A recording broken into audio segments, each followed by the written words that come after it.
Hello students, welcome to शान coaching and competition academy. Student, आज हम एएमयू क्लास 9th का एंट्रेंस एग्ज़ाम का पेपर सॉल्व करेंगे और ये पेपर है आपका 2009 का। ठीक, इसका हम पूरा का पूरा मैथमेटिक्स पोर्शन सॉल्व करेंगे। इससे पहले हम 2008 और 2007 का पेपर सॉल्व कर चुके हैं। क्वेश्चन नंबर 16 से मैथमेटिक्स का पोर्शन स्टार्ट है। क्वेश्चन नंबर 16 आपको क्या दिया है, x की पावर m इंटू एक्स की पावर n, जहाँ पर x इक्वल टू 2 है, m इक्वल टू 2 है एंड n इक्वल टू -4 है। वैल्यू पुट करते हैं इसमें। x की जगह पर आप 2 पुट करिए, m की जगह पर भी 2 आपको रखना है, x की जगह पर आपको रखना है 2 और n की जगह पर -4। ठीक है, तो आप जानते हैं एक प्रॉपर्टी होती है एक्सपोनेंट की, a की पावर m इंटू a की पावर n, a की पावर m प्लस n। ठीक है ना। अब हम क्या करेंगे, इसी प्रॉपर्टी का यूज़ करेंगे। तो 2 की पावर 2 इंटू 2 की पावर -4, तो 2 की पावर 2 बच्चों क्या हो जाएगा, 2 की पावर 2 प्लस -4। ठीक है ना। तो 2 की पावर 2 प्लस -4 देन 2 की पावर -2। ठीक है ना। अब इसको हम पॉजिटिव बनाएंगे तो 2 की पावर 1 अपॉन 2 की पावर 2। ठीक है ना। तो 1 अपॉन 2 की पावर 2 का मतलब है 4, तो आंसर आपका क्या आ जाएगा 1 अपॉन 4। या तो यही आंसर होगा या मे भी हो सकता है इसको डिवाइड कर 0.25। देखते हैं कौन सा ऑप्शन हमारा ठीक है। ठीक, आप देख रहे हैं ऑप्शन नंबर डी 0.25 हमारा करेक्ट आंसर है। क्वेश्चन नंबर 7 देखते हैं। क्वेश्चन नंबर 7 क्या है, √p upon q is a rational number if. आपको ये बताना है कि √p अपॉन q किस कंडीशन में आपका रेशनल नंबर रहेगा। तो आप जानते हैं अगर p और q एक परफेक्ट स्क्वायर नंबर रखे तभी ये रेशनल नंबर हो सकता है। तो देखिए 9 आपका परफेक्ट स्क्वायर नंबर है और 36 भी आपका परफेक्ट स्क्वायर नंबर है, तो ऑप्शन नंबर आपका ए करेक्ट हो जाएगा। देख लेते हैं, बाकी p तो है आपका परफेक्ट स्क्वायर नंबर लेकिन q आपका परफेक्ट स्क्वायर नंबर नहीं है, तो ये भी नहीं होगा। ठीक है, तो देखिए क्वेश्चन नंबर 17 है ये क्वेश्चन नंबर 17। तो √p अपॉन q, तो p की जगह पर हमने क्या पुट किया है, p की जगह पर 9 पुट किया है और q की जगह पर 36। तो आप जानते हैं ये 3 का होता है और ये 6 का, 3 बन जा 3, 3 2 जा 6, तो 1/2 आपका क्या है, ये है आपका रेशनल नंबर। ठीक है, रेशनल नंबर। तो इस तरीके से आपका ऑप्शन नंबर ए करेक्ट हो जाएगा। Question number 18, length of diagonal AC and BD of a rhombus are 24 centimetre and 32 centimetre. आपको एक रोम्बस दे रखा है, मान लिया हमने ये रोम्बस है। आप जानते हैं रोम्बस की सारी साइड इक्वल होती हैं। ठीक है ना। और आपको ये डायगोनल दे रखे हैं, ये AC और ये DB, और जो एक दूसरे को O पॉइंट पर इंटरसेक्ट करते हैं। और आपको दिया है कि AC आपका 24 सेंटीमीटर है और DB या BD आपका 32 सेंटीमीटर है। ठीक, तब आपको ये बताना है then the length of each side, मतलब ईच साइड बतानी है कितनी होंगी। ठीक है, तो आप देख रहे हैं ये AC आपका है 24, तो पूरी लेंथ 24 है और आप जानते हैं डायगोनल एक दूसरे को बाइसेक्ट करती हैं और ये आपस में बाइसेक्ट करेंगी। तो ये 24 अगर पूरी लेंथ है तो ये कितनी हो जाएगी 12। ठीक, 12 हो जाएगी और ये आपकी BD क्या थी 32, तो ये हो जाएगी 16। ठीक है, और इन दोनों के बीच में 90 डिग्री का एंगल होता है। तो using Pythagoras theorem in triangle DOC, आप पाइथागोरस थ्योरम का इस्तेमाल करेंगे। तो पाइथागोरस थ्योरम में CD स्क्वायर हाइपोटेनियस का स्क्वायर हो जाएगा परपेंडिकुलर का स्क्वायर प्लस बेस का square. CD square is equal to OD आपको कितना दे रखा है 16 का स्क्वायर और OC है 12 का स्क्वायर। ठीक है ना। 16 का स्क्वायर 256 होता है बच्चों, 12 का स्क्वायर 144। ठीक है, इन दोनों को हम ऐड करेंगे तो ये हो जाएगा 400 CD square. CD equal to √400 और ये आपका कितना निकल कर आएगा 20 सेंटीमीटर। तो आप जानते हैं इसकी हर साइड जो है ईच साइड कितने सेंटीमीटर की हो जाएगी 20 सेंटीमीटर की हो जाएगी। तो option number B correct answer हो गया है। क्वेश्चन नंबर 19 क्या है, find the amount of ₹6,000 at 5% per annum for 2 year if the interest is compounded annually. आपको अमाउंट फाइंड करना है, ए फाइंड करना है कंपाउंडेड एनुअली, और आपका प्रिंसिपल कितना है 6,000 rupees and rate of interest कितना है 5%, टाइम है आपका 2 ईयर्स। तो आप जानते हैं कंपाउंड इंटरेस्ट का फॉर्मूला क्या होता है, amount is equal to principal bracket 1 plus r upon 100 की पावर n या t फॉर टाइम या n फॉर टाइम है, r for rate of interest है, p फॉर प्रिंसिपल। तो देखिए 6,000 1 प्लस r 5 अपॉन 100 की पावर 2, ठीक है ना। अब हम इसको डिवाइड करेंगे, 5 1 ज़ा 5, 5 2 ज़ा 10, 0, ये 6,000, 20 1 ज़ा 20 और 121 अपॉन 20 का होल स्क्वायर, ये 6,000 into 21 upon 20 into 21 upon 20। Clear. तो देखिए इस ज़ीरो से ये ज़ीरो कैंसिल, इस ज़ीरो से ये ज़ीरो कैंसिल हो जाएगा, और देखिए 2 2 ज़ा क्या होते हैं 4, 4 से जब हम इसको डिवाइड करेंगे 60 को तो कितना आ जाएगा 15। तो ये हुआ आपका 15 इंटू 21 इंटू 21। क्लियर। अब हम क्या करेंगे 15 इंटू 400 41, 21 का स्क्वायर होता है, मल्टीप्लाई कर लेते हैं इसमें। तो 15 1 ज़ा 15, 15 4 ज़ा 60 और 61 और 15 4 ज़ा 60, 60 और 6 66। तो आपका आ जाएगा यहाँ पर 6,615 रुपीज़। ठीक है, ये आपका अमाउंट हो जाएगा। ऑप्शन देखते हैं, option number C is the correct answer. ठीक। क्वेश्चन नंबर 20, क्वेश्चन नंबर 20 देखेंगे क्या है, product of 2 roots of the equation m² minus 8m plus 15 equal to 0। ये आपको इक्वेशन दे रखी है, इसके आपको रूट्स का प्रोडक्ट बताना है। तो ये आपकी बच्चों क्वाड्रेटिक इक्वेशन है। क्वाड्रेटिक इक्वेशन आपको सॉल्व करनी आनी चाहिए। कैसे क्वाड्रेटिक इक्वेशन सॉल्व की जाती है, इसको हम स्प्लिटिंग मिडिल टर्म से सॉल्व करेंगे। कि इसमें क्या करते हैं, हम इन दोनों टर्म्स का आपस में मल्टीप्लाई करते हैं। मल्टीप्लाई कीजिए, कितना आ जाएगा 15m²। अब 15m² को ऐसे आपको ब्रेक करना है कि जब हम मल्टीप्लाई करें तो 15m² आए, वैसे आपका क्या आना चाहिए माइनस का 8m। तो देखिए m² माइनस, अब देखें मल्टीप्लाई करने पर किस नंबर का अगर प्रोडक्ट जो है वो 15 आ रहा है, तो आप देख रहे हैं 5 3 जा 15, तो -5m माइनस 3m प्लस 15। ठीक है, अब इन दोनों में से हम कॉमन ले लेंगे, m हम कॉमन ले लेते हैं इसमें, तो क्या होगा m -5। यहाँ से जो ये ब्रैकेट बन गया, अगला ब्रैकेट भी वही बनाना होता है, तो माइनस का 3 हम कॉमन लेंगे, m -5। ठीक है, m-5 ये कॉमन हो गया है, तो यहाँ पर बचा आपका m-3। क्लियर। तो अब आपको ये निकालना है, यहाँ इक्वल टू 0 चल ही रहा है। ठीक, एक बार m-5 इक्वल टू 0 रखेंगे तो m की वैल्यू कितनी आ जाएगी, m इक्वल टू 5। एक बार आप m-3 इक्वल टू 0 और m इक्वल टू 3।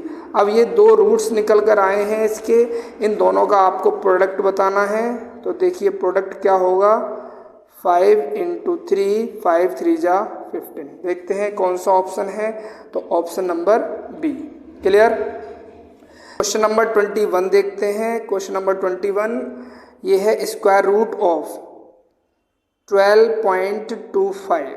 ठीक है, इसका आपको स्क्वायर रूट निकालना है। तो देखिए पॉइंट हटाएंगे तो आपका नीचे क्या हो गया 100। अब यह हुआ अंडर रूट 1225 अपॉन 100 का आपका 10 आया, इसका आप निकाल सकते हो, निकाल लीजिए 1225। ठीक है, तो पीछे से पेयर बनाएंगे, 3 3 जा 9।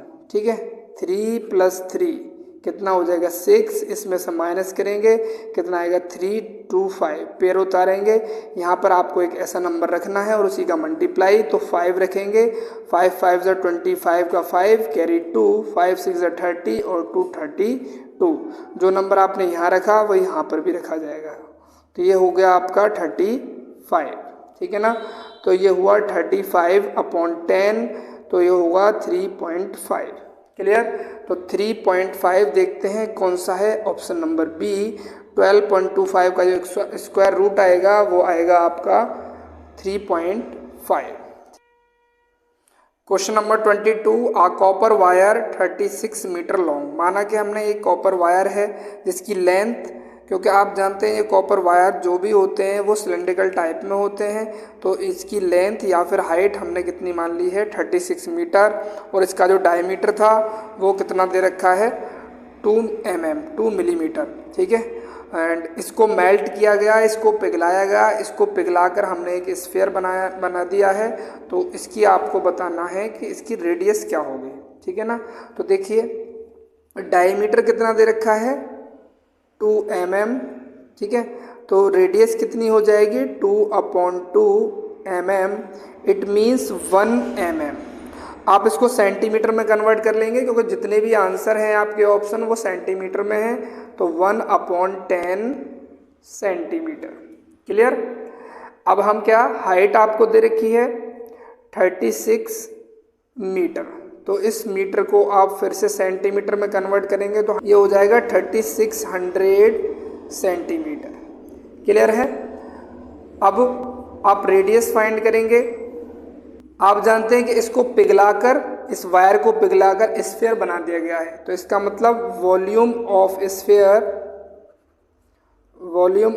स्फीयर इक्वल होगा वॉल्यूम ऑफ सिलेंडर, ठीक है ना। तो देखिए वॉल्यूम ऑफ स्फीयर का फॉर्मूला क्या होता है 4/3 पाई r³ और volume of cylinder pi r²h। देखिए पाई से पाई कैंसिल आउट हो जाएगा, 4/3 कैपिटल R³, ये है आपका स्मॉल r आपको दे रखा है 1/10 सेंटीमीटर, तो हम यहाँ 1/10 इंटू 1/10, ठीक। और हाइट कितना है 3600, ये दोनों ज़ीरो कैंसिल आउट हो जाएंगे, r³ आपका क्या हो जाएगा r³ इक्वल टू 36 इंटू 3/4, और यहाँ 4 9 ज़ा 36, तो r³ इज इक्वल टू 9 3 ज़ा 27 and r³ equal to cube root 27, ठीक है। तो आप जानते हैं 27 किसका क्यूब है, ये है आपका 3 का, तो r इक्वल टू आपका आंसर आया है 3 सेंटीमीटर। तो इस सिलेंड्रिकल वायर को पिघलाकर जो स्फीयर बना उसकी रेडियस आपकी कितनी आई है, आपकी रेडियस आई है 3 सेंटीमीटर। तो ऑप्शन में देखते हैं, तो ऑप्शन नंबर ए है 22 का, a 3 centimetre. Clear. Question number 23, the divisor, the quotient and the remainder of a polynomial are 9x + 1, 9x - 1, 8 respectively, then the polynomial. आपको डिवाइजर दे रखा है, क्वोशंट दे रखा है, रिमाइंडर गिवन है, तब आपको पॉलिनोमियल बताना है। तो आप जानते हैं फॉर्मूला आपका होता है dividend is equal to divisor into quotient plus remainder, ठीक है। तो आपको px पॉलिनोमियल फाइंड करना है, तो डिवाइजर कितना है 9x + 1 एंड क्वोशंट है आपका 9x - 1, रिमाइंडर है 8। तो आप जानते हैं a + b, ये फॉर्मूला होता है a² - b², तो 9x का स्क्वायर माइनस 1 का स्क्वायर प्लस 8, ठीक है। तो यहाँ 9 का स्क्वायर 81x² हो जाएगा, और यहाँ है आपका -1 का स्क्वायर 1 का स्क्वायर 1 और प्लस 8, ठीक। तो ये 81x² प्लस माइनस 8 में से 1 लेस करेंगे तो प्लस का 7। तो हमारा पॉलिनोमियल कितना आया है बच्चों 81x² प्लस 7, ठीक है। तो ऑप्शन नंबर हमारा कौन सा है डी। क्वेश्चन नंबर 24 आप देखेंगे। क्वेश्चन नंबर 24 क्या है बच्चों? The difference between the square of two number. इन नंबर के स्क्वायर का आपको डिफरेंस बताना है। तो देखिए 1002 का स्क्वायर माइनस 998 का स्क्वायर। तो बच्चों ये फॉर्मूला होता है आपका, अभी इससे पहले क्वेश्चन में जो आइडेंटिटी लगी है वो यही है।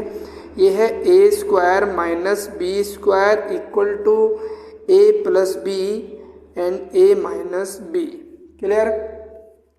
यही आइडेंटिटी इसमें लगाएंगे। 102 का स्क्वायर माइनस 998 का स्क्वायर, तो ए प्लस बी ए माइनस बी, तो 1002 प्लस 998, दूसरे ब्रैकेट में 1002 माइनस 998। जब आप माइनस करेंगे तो कितना, इसको पहले ऐड कर लेते हैं, ये कितना आ जाएगा 2000, और यहाँ जब माइनस करेंगे तो कितना आएगा 4।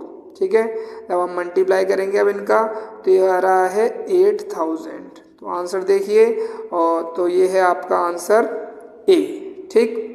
क्वेश्चन नंबर 25 है the difference between the compound interest and the simple interest on a certain some P. आपको प्रिंसिपल पी दे रखा है, टाइम 2 ईयर है, तब आपको डिफरेंस बताना है क्या होगा। तो आप देखिए जब आपको डिफरेंस दे रखा होता है 2 साल का और प्रिंसिपल, तो ये रिलेशन मैंने आप लोगों को ट्रिक की फॉर्म में पिछली वीडियोस में बता रखा है। प्रिंसिपल इज इक्वल टू होता है डिफरेंस 100/r का होल स्क्वायर। ठीक है, तो यहाँ पर प्रिंसिपल पी है और डिफरेंस आपको फाइंड करना है कितना होगा, जबकि रेट ऑफ इंटरेस्ट आपका ए है। ठीक है ना, तो देखिए यहाँ से डिफरेंस इज इक्वल टू, तो ये चीज़ प्रिंसिपल ये ऊपर पहुँच जाएगा a/100 का whole square is equal to d. ठीक है, तो डिफरेंस की वैल्यू आपकी कितनी आ गई p/100 का होल स्क्वायर। ठीक है, तो देखते हैं यहाँ पर डिफरेंस, तो ऑप्शन नंबर आपका कौन सा हो जाएगा? बी। ठीक है, p/100 का होल स्क्वायर।